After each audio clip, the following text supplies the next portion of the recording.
Hello student, अब हम next topic पे आते हैं जो कि हमारा है issue of share for cash. तो हम स्टार्ट करते हैं। एक्चुअली क्या होता है, मैंने आपको बताया है कि जो शेयर्स हैं उनकी कुछ ना कुछ फेस वैल्यू होती है, चाहे वो 10 हो, 20 हो, 50 हो। कंपनी की अपनी मर्जी होती है कि वो टोटल फेस वैल्यू एक साथ मंगा ले या उन्हें इंस्टॉलमेंट में मंगाए। तो जब भी हम इंस्टॉलमेंट में मंगाएंगे तो हमारी जर्नल एंट्री इस तरीके से बनेगी। तो जो हमारी डिफरेंट कॉल्स हैं, कॉल्स के नाम मैं आपको बता दूं।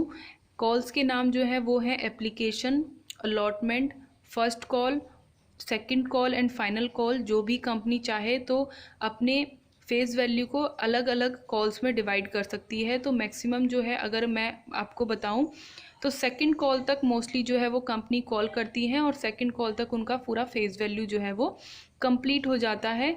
तो जो भी आप कॉल्स मंगाएंगे, तो कॉल्स के जो जब आप कॉल्स मंगाएंगे तो आप एक टेम्पररी अकाउंट खोलेंगे उस कॉल को बुलाने के लिए, पब्लिक से मंगाने के लिए। और जब आपका टोटल पैसा आपके पास रिसीव हो जाएगा और उसे आप शेयर कैपिटल में ट्रांसफ़र कर देंगे तो आपका वो टेम्पररी अकाउंट जो है वो ऑलरेडी बैलेंस्ड हो जाएगा। जैसे कि हम यहाँ देखते हैं कि पब्लिक से अगर कंपनी ने एप्लीकेशन मंगाई है तो बैंक में पैसा आएगा which is your real account, तो हम उसे डेबिट करेंगे।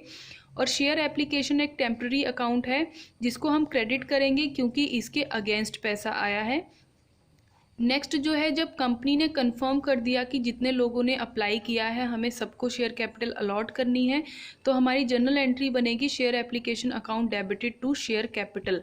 तो देखिए यहाँ पर शेयर एप्लीकेशन अकाउंट जो है वो क्रेडिट हुआ था और यहाँ पर डेबिट हो गया है सेम अमाउंट से, और वो कैंसल आउट हो जाएगा। अल्टीमेटली हमारी जो जर्नल एंट्री बचती है, हमारे पास पैसा आ जाएगा बैंक में और वो पैसा जो है वो शेयर कैपिटल के अगेंस्ट आया हुआ होगा।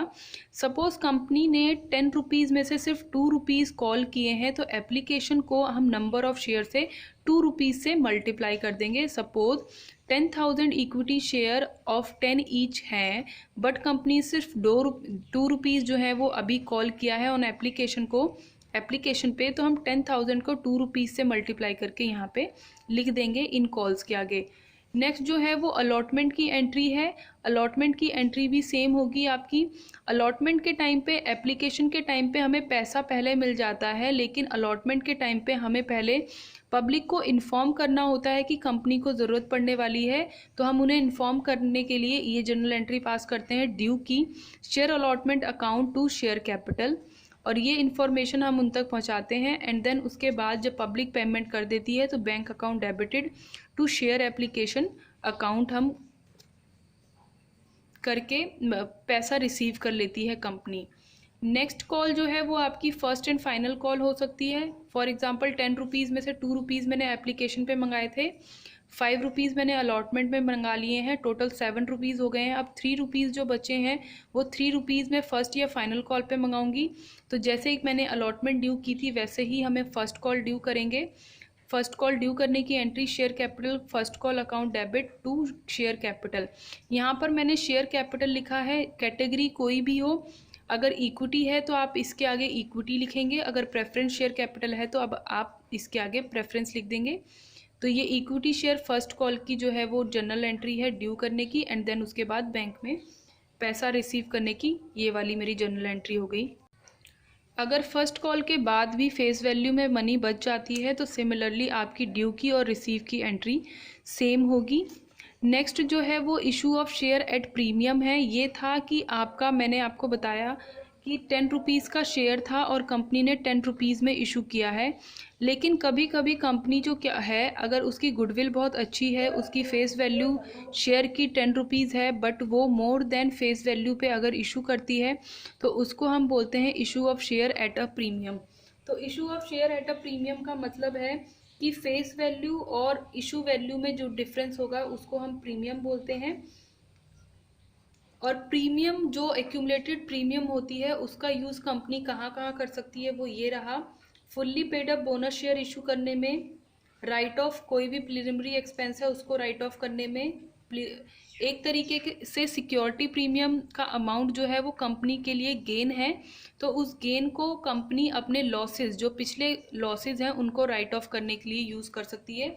तो वो कौन कौन से लॉसेज हैं, वो है प्रिलिमिनरी एक्सपेंस का, अगर कोई कमीशन या एक्सपेंस पे किया था at the time of issue of share और debenture, payment of premium on redemption of preference share, buyback of equity share and other securities जो कंपनीज एक्ट में कंपनी को अलाउ करती है कि वो सिक्योरिटी प्रीमियम रिजर्व से राइट ऑफ कर सकते हैं।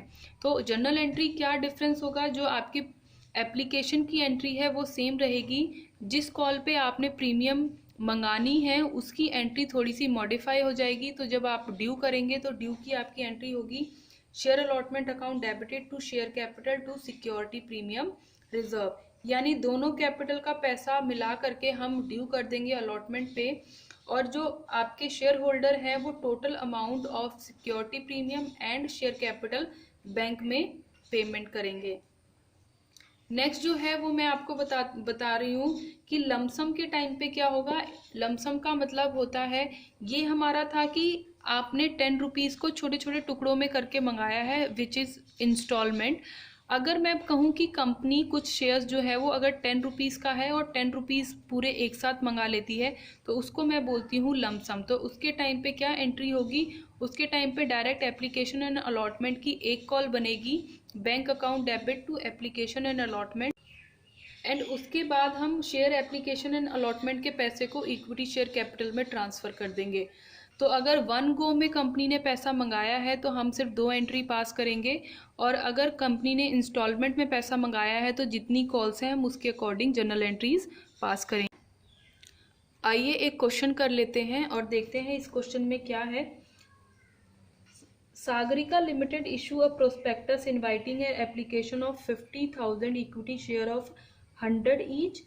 अब इस 100 को उन्होंने इंस्टॉलमेंट में डिवाइड किया है और हमारी एप्लीकेशन पे 10 रुपीज़, अलॉटमेंट पे 30 rupees and 25 rupees first call पे एंड 35 रुपीज़ जो है वो फाइनल कॉल पे रिसीव करेंगे। टोटल मिला करके वो वैल्यू जो है वो 100 के बराबर आनी चाहिए।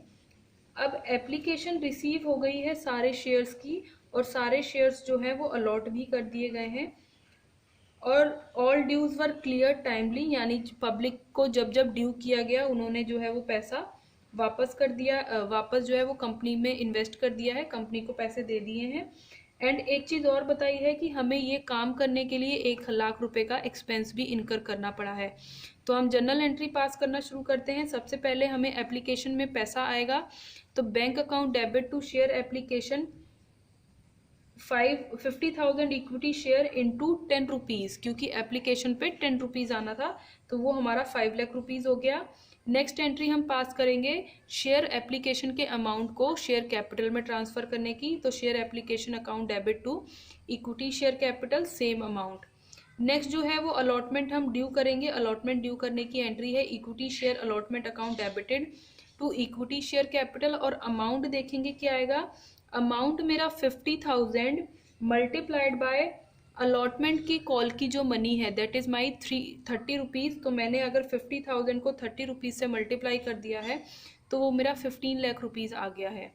इतनी बात क्लियर आई थिंक सभी को। फिर नेक्स्ट जो है वो हम अलॉटमेंट मनी का पैसा जो है वो रिसीव करेंगे। रिसीव करने की हमारी जनरल एंट्री होगी bank account debit to share allotment account, same amount मेरा 15 लाख रुपीज़ आ गया, कि आपको क्वेश्चन में बोल दिया गया है कि जितना जो अमाउंट है वो सारा का सारा रिसीव हो चुका है। नेक्स्ट जो है वो हम फर्स्ट कॉल ड्यू करेंगे, तो फर्स्ट कॉल ड्यू करने की हमारी एंट्री होगी equity share first call to equity share capital. Amount हम देखेंगे 50,000 हमारे नंबर थे और फर्स्ट कॉल जो है वो 25 रुपीज़ की है, तो 50,000 into 25 that is my 12,50,000 rupees. और फिर हम इक्विटी शेयर फर्स्ट कॉल का जो है वो पैसा मंगा लेंगे bank account debit to equity share first call same amount.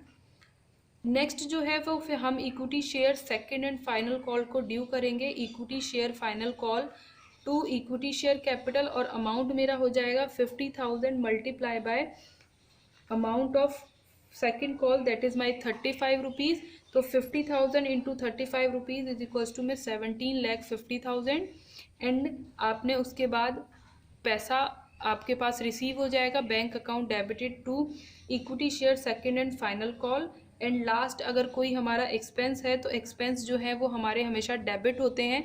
All expenses and losses are debited to bank account, क्योंकि पैसा चला गया है, which is my real account. अगर पैसा घर कंपनी से चला गया है तो हम उसे क्रेडिट करेंगे।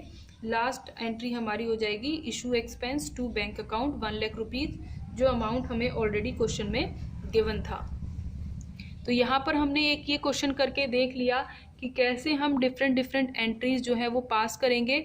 बच्चों एंट्रीज जो है वो मोस्टली आपकी सेम रहने वाली हैं। आपने जो ध्यान देना है वो ध्यान देना है इन अमाउंट के कैलकुलेशन पे। तो कैलकुलेशन पे बहुत आराम से ध्यान देंगे। नंबर ऑफ शेयर्स को आप कॉल वैल्यू से मल्टीप्लाई करके इन अमाउंट को निकाल सकते हैं। चलो बच्चों हम स्टार्ट करते हैं एक और क्वेश्चन करना, जिसके अंदर जो है वो कंपनी इशू कर रही है शेयर, बट पार पे नहीं, प्रीमियम पे। पिछले क्वेश्चन में 100 रुपीज़ का शेयर था और कंपनी ने टोटल 100 रुपीज़ ही कॉल किए थे पब्लिक से। बट इस केस में देखेंगे हम कि पब्लिक जो फेस वैल्यू है पब्लिक उससे ज़्यादा पैसा जो है वो कंपनी जो है वो पब्लिक से मंगा रही है। तो यहाँ देखेंगे कि क्विक एंड फिक्स लिमिटेड है, 1 lakh equity share of 10 each है, 2 पर शेयर प्रीमियम पे, यानी 10 रुपीज़ का शेयर वो लोग 12 रुपये में बेचने वाले हैं। और अमाउंट कैसे पेबल है, 2 रुपीज़ जो है वो एप्लीकेशन पे शो होगा, 5 रुपीज़ जो है वो अलॉटमेंट पे वो मंगाएंगे। उस 5 रुपीज़ में प्रीमियम इन्वॉल्व है, यानी 2 रुपीज़ का प्रीमियम था, यहाँ पर हमें ऑलरेडी बता दिया है प्रीमियम 2 रुपीज़ का है, और 5 रुपीज़ अलॉटमेंट पे है जिसमें 2 रुपीज़ मेरा क्या है, प्रीमियम है। तो 3 रुपीज़ का जो है वो मेरी अलॉटमेंट कॉल हो जाएगी। फिर उसके बाद उन्होंने बोला है बैलेंस जब उन्हें रिक्वायर होगा तब हम मंगा लेंगे।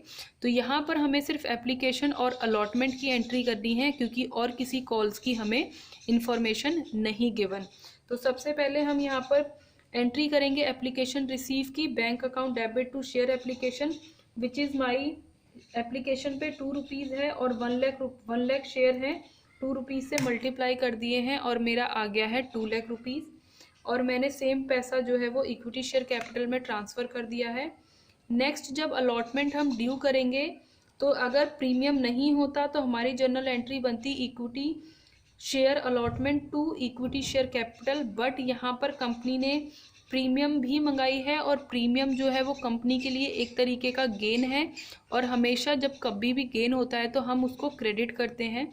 तो यहाँ पर सिक्योरिटी प्रीमियम जो है वो 2 रुपीज़ 1 लाख इक्विटी शेयर पे, अलॉटमेंट की कॉल की मनी हमने यहाँ निकाली थी 3 रुपीज़ इंटू 1 लाख रुपीज़, और शेयर अलॉटमेंट में टोटल 5 रुपीज़ से जो है वो ड्यू कर दूंगी। तो यहाँ आप अमाउंट देख सकते हैं, 5 लाख रुपीज़ का अलॉटमेंट मैंने ड्यू किया है।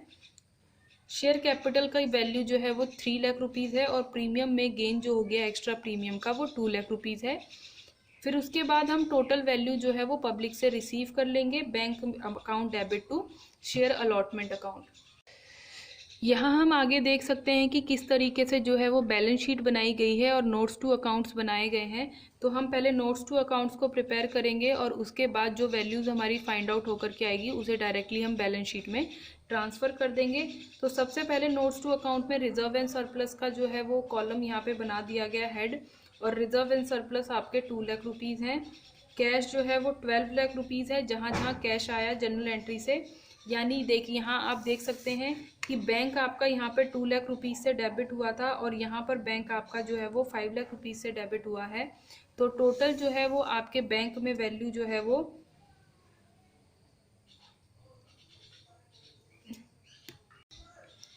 यहाँ पर हम देखेंगे कंपनी ने जो है यहाँ क्वेश्चन में लास्ट लाइन यहाँ पे लिखी हुई है कि हमें बैलेंस शीट शो करनी है, ये अज्यूम करके कि कंपनी ने सारी कॉल्स रिसीव कर ली हैं। तो सारी कॉल्स रिसीव करने के बाद जो है वो कैश में जो पैसा आएगा वो 10 रुपीज़ इक्विटी शेयर कैपिटल का प्लस 2 रुपीज़ जो है वो सिक्योरिटी प्रीमियम रिजर्व का, multiplied by 1 lakh equity share 12 lakh rupees मेरे बैंक में आएंगे।